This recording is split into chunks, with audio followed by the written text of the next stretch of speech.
তেরখাদা উপজেলার পূর্ব কাটেঙ্গা গ্রামে নেমে এসেছে গভীর শোক। বার্ধক্যজনিত অসুস্থতা ও হৃদযন্ত্রের ক্রিয়া বন্ধ হয়ে বুধবার দিবাগত রাত 12:30 খুলনা সিটি মেডিকেল কলেজ হাসপাতালে শেষ নিঃশ্বাস ত্যাগ করেন লন্ডন প্রবাসী আরিফ বিল্লার পিতা, সাবেক ক্রীড়াবিদ ও সমাজসেবক আলী আহমেদ মোল্লা। মৃত্যুকালে তার বয়স হয়েছিল 68 বছর।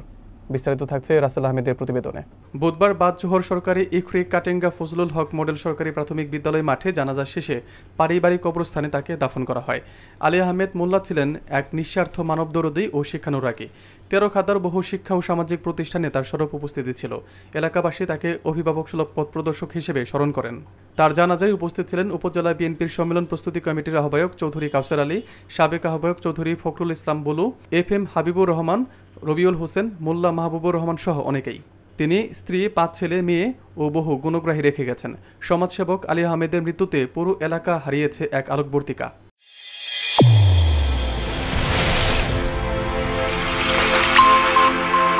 চ্যানেল A1 হৃদয়ের স্পন্দন।